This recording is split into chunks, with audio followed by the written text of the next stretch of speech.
Hello everyone, welcome back to my chess channel. The game we will see today was used for the chess scene in the 1963 James Bond film From Russia with Love. The original game was played between Boris Spassky and David Bronstein in 1960 in Leningrad, Russia at the USSR Chess Championship. Spassky played white pieces in this game.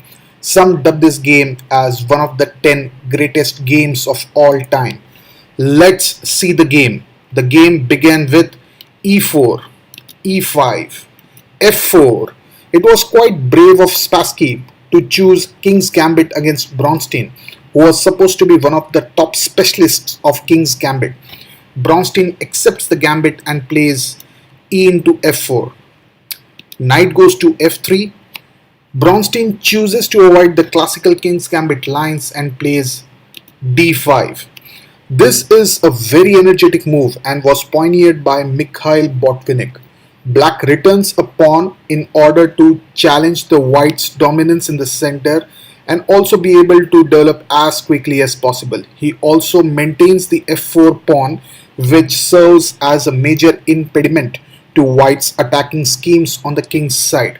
The game continued e into d5, bishop d6. Idea is to quickly develop and prepare castle kingside while also maintaining the f4 pawn as a thorn in the white's side. Knight comes to c3. This is perfectly good and natural. White develops a piece and controls the center. Black plays knight e7. This clears the path for kingside castle, maintaining pressure on the d5, and the knight can go to g6 and protect the pawn on f4. White plays d4, black castles kingside, bishop comes to d3, knight comes to d7, white castle kingside, and black plays h6. This move is slightly passive, but definitely not a blunder. I think Bronstein wanted to prevent white knight from coming to g5, followed by white queen coming to h5. Instead of h6, nf6 was a better move here, with black bishop line opening up and knight on f6 eyeing on the center. In this position, white played knight e4. Bronstein never expected this reply. White sacrifices a pawn to activate his pieces and plans c4, c5, severely cramping black. Black played knight into d5. White continued with his plan and played c4, and black here played knight e3. Remember, this is the only good move here, and Bronstein was able to discover it. It is logical to make white give up his dark square bishop for his knight. Otherwise, white has a solid positional advantage. For example, if instead of knight e3, black plays knight 5 to f6, the game can continue as knight into d6, c into d6, bishop into f4, and white has a huge advantage with double bishop and isolated weak black d6 pawn. Okay, but knight e3 was the right move here, which Bronstein played, and the game continued as bishop into e3, f captures the bishop, white plays c5, pushing the black bishop to e7, and here white plays bishop c2. Bishop retreats so that white can set up a very dangerous battery on b1 to h7 diagonal by bringing his queen on d3. Alright, here black plays rook e8. I've gone through many analyses of this game by various authors. Most seem to concur that rook e8 is the best move in this position as it vacates the f8 square for the king. I personally find this move disturbing since the f file is open with white rook, and the b3 f7 diagonal can come under white attack in no time. I think the best move here is to play nf6. So instead of rook e8, if you play nf6, this brings knight to a square from where it can defend without cramping black. This also opens up the black bishop on c8, and the game can continue as queen d3, g6, queen into e3, knight into e4, bishop into e4, and black plays bishop f6, and the position now is nearly equal. White definitely has more space, but black has a bishop pair and can give equal fight. But in the main game, 2 bishop c2, black played rook e8. The game continued as queen d3.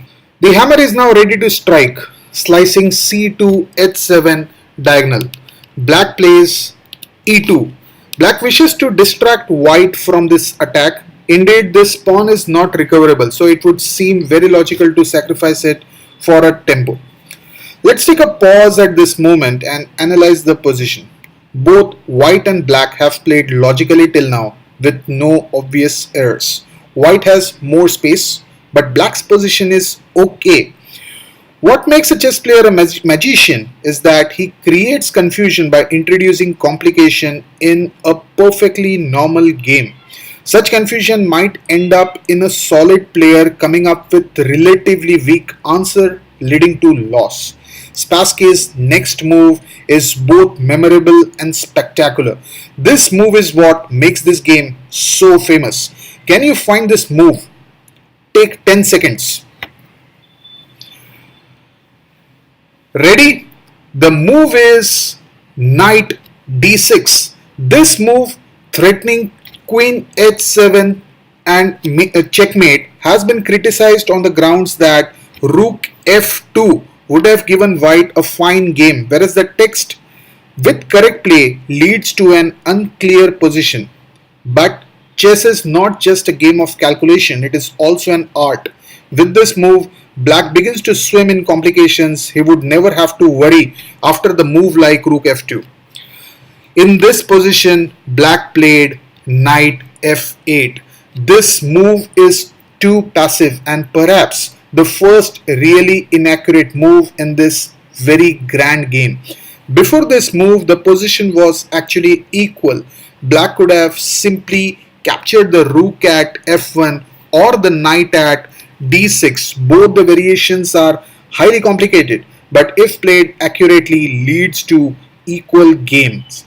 And that's the point. It would have been extremely tough to come up with the right move each time. Let's see both the variations. So instead of playing knight f8, let's see what happens if you play e into f1 queen. The game can continue as rook into f1, bishop into d6, queen goes to h7 check, king comes to f8, c into d6, threat is checkmate over here, c into d6, queen comes to h8 check, king comes to e7, rook e1 check, knight comes to e5 blocking the check, queen into g7, bishop e6, d into e5, rook g8, queen into h6, queen d6 check, king h1, queen f2, e into d6 check, king into d6, queen f4 check, king e7, queen c7 check, king f8, queen d6 check, king g7, queen e5 check, king f8, queen d6 check, and it's a draw by perpetual checks. White does not have enough power to mate black king and not enough pieces to continue. Similar is the other variation. Let's say instead of knight f8, black goes ahead and plays bishop into d6. The game will continue as queen h7 check, king f8, c into d6, e into f1 equal to queen check, rook into f1, c into d6, queen h8 check, king e7, rook e1 check, knight e5, queen into g7, and the game transposes into the previous variation where we saw the game ends in draw due to perpetual checks. But as I said, it is difficult to see through all the moves and black played the seemingly obvious knight f8. In this position, white plays knight into f7. A very nice move. White cracks open black's king's position like an egg for breakfast. Black plays e into f1 equal to queen check. Black accepts the rook now, maybe out of pure desperation. White plays rook into f1. Bishop comes to f5. Black intends to give some material back and try exchange the queens. White captures the bishop at f5. Queen comes to d7, intending queen exchange, but white declines this and plays queen f4. Black plays bishop f6, attempting to cut off white's influence on the f7 square. White plays knight 3 e5. White continues massing his pieces for the final attack and gains tempo by attacking the black queen. Black plays queen e7. This is the final error which speeds up the pace at which game is lost. The other moves, however, also eventually end up losing. For example, if let's say instead of queen e7, black plays bishop into e5, the game will continue as knight into e5, rook into e5, d into e5, c6, bishop b3 check, king h8, queen f7, queen into f7, rook into f7, rook d8, king f2, rook e8, rook into b7, a5. Remember, black cannot capture the e5 pawn, else rook will go to b8 and this knight is gone, because the king cannot come here, rook cannot come here, and the knight is gone. Okay, the game can continue as rook a7, g5, rook into a5, rook into e5, a4, and it's a completely lost game for black. There are the a pawn is a passed pawn. There is a 2 pawn advantage for white, and it's a clear winning position for white. Okay, let's go back to the main game where to knight 3 e5, black played queen e7. The game continued as bishop b3, white prepares for a devastating discovered check. Black plays bishop into e5. There wasn't much else black could do here. For example, if black plays instead of bishop into e5, black plays knight e6, the game can continue as queen g4, bishop will have to come to g5, white will play h4, bishop e3 check, king h1, c6, knight d6, rook a d8, rook f7, the queen is trapped, queen into f7, knight d into f7, rook d7, bishop into e6, rook d e7, knight into h6 check, king h8, knight g6 check, king h7, queen f5, g into h6, knight into e7 check, king g7, queen f7 check, king h8, and knight g6 checkmate. Okay, so in the main game, to bishop b3, black played bishop into e5. The game continued as knight into e5 check, king went to h7, white played queen e4.